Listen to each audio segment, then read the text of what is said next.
విజయం అంటే ఏంటసలు? అది అదృష్టమా లేకపోతే కష్టపడితే వచ్చేదా? రండి, ఈరోజు విజయం వెనుకున్న అసలైన రహస్యాలేంటో తెలుసుకుందాం. మన ఆలోచనల దగ్గర నుంచి మన క్యారెక్టర్ వరకు గెలుపుకు పునాది వేసే ఆ సూత్రాలేంటో చూద్దాం. ఈ ప్రయాణాన్ని ఒక చాలా పవర్ఫుల్ మాటతో మొదలు పెడదాం. విజయం అనేది ఏదో ఒక్కసారిగా వచ్చేసేది కాదు. దానికి షార్ట్ కట్స్ అస్సలు ఉండవు. కష్టపడటం ఒక్కటే దారి.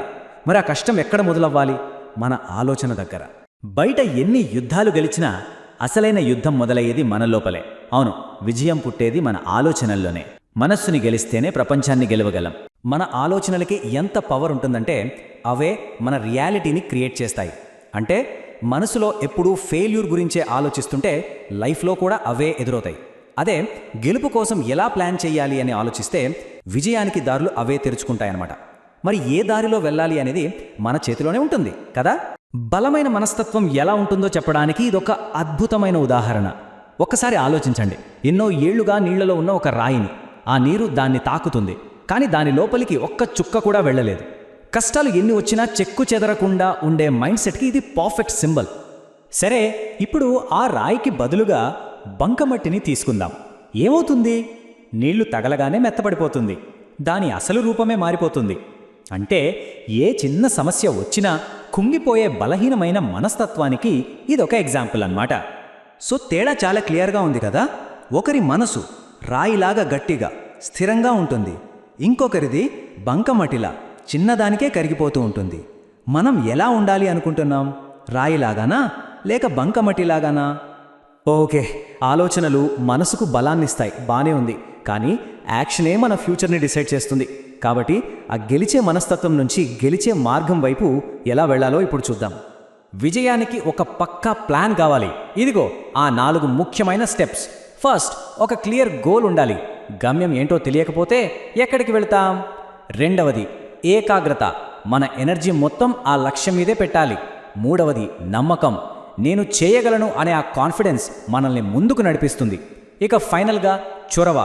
అవకాశాలు అవే రావు, మనమే వాటిని వెతుక్కుంటూ వెళ్ళాలి, క్రియేట్ చేసుకోవాలి. ఈ మాట ఎంత లోతైనదో చూడండి. నిన్నటితో పోలిస్తే ఈరోజు మనం కొత్తగా ఏమీ నేర్చుకోలేదంటే ఆ రోజు వేస్ట్ అయినట్టే. లైఫ్ అంటేనే నిరంతరం నేర్చుకోవడం, ఎదుగుతూ ఉండటం, అంతేగాని గడిచిపోయిన దాని గురించి ఆలోచిస్తూ కూర్చోవడం కాదు. విజయం సాధించడం ఒక ఎత్తైతే దాన్ని నిలబెట్టుకోవడం ఇంకో ఎత్తు. మరి దాన్ని శాశ్వతంగా నిలబెట్టేదేంటి? అదే మన క్యారెక్టర్. దాని ఫౌండేషన్ ఏంటో ఇప్పుడు చూద్దాం. బలమైన క్యారెక్టర్కి ఇవి కొన్ని ఫౌండేషన్స్ లాంటివి. మన మాట, మన ప్రవర్తనే మన ఐడెంటిటీ. ఇచ్చిన మాట నిలబెట్టుకోవడం, అడగకుండా సలహాలు ఇవ్వకపోవడం మనకి గౌరవాన్ని తెచ్చిపెడతాయి. అలాగే అహంకారాన్ని వదిలేసి వినయంగా ఉండటం, మన తెలివిని మంచి కోసమే వాడటం. ఇవే అసలైన విజయానికి దారులు. ఇది ఎంత నిజం కదా. నాకే అన్నీ తెలుసు అని ఎవరైతే అనుకుంటారో వాళ్ళని మించిన మూర్ఖుడు ఇంకొకరు ఉండరు. నిజమైన తెలివంటే ఎప్పుడూ నేర్చుకోవాలనే తపనలో, వినయంలోనే ఉంటుంది. సరే, ఇంతకీ విజయం అంటే ఏంటి?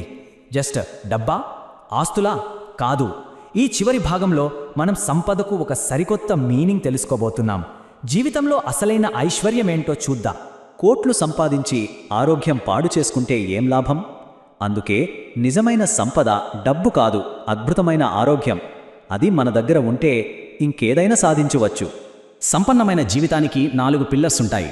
అవి కేవలం డబ్బుని మేనేజ్ చేయడం మాత్రమే కాదు, మన టైంని ఎలా వాడుకుంటున్నాం, మన ఎమోషన్స్ని ఎలా కంట్రోల్ చేసుకుంటున్నాం, మన రిలేషన్షిప్స్ ఎంత హెల్దీగా ఉన్నాయి. ఈ 4 బ్యాలెన్స్డ్గా ఉన్నప్పుడే జీవితం పరిపూర్ణంగా ఉంటుంది. చివరిగా, మనం కూడబెట్టిన ఆస్తులు మన విలువను చెప్పము. మన క్యారెక్టరే మన అసలైన ఆస్తి. మనం ఎలాంటి వాళ్లుగా బతికామన్నదే చివరికి గుర్తుండిపోతుంది. జీవితంలో ఏది కోల్పోయినా పర్లేదు, కానీ ఒక్కటి మాత్రం ఎప్పటికీ కోల్పోకూడదు. అదేంటంటే మనం మీద మనకున్న నమ్మకం. ఆ నమ్మకం పోయిందంటే సర్వం కోల్పోయినట్టే. సెల్ఫ్ బిలీఫ్, అదే మనకు అతిపెద్ద ఆయుధం, అతి గొప్ప సంపద.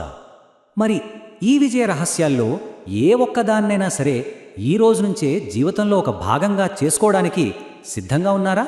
ఒక్కసారి ఆలోచించండి. ఎందుకంటే విజయం అనేది ఒక చాయిస్. అది ఆచరణతోనే సాధ్యమవుతుంది.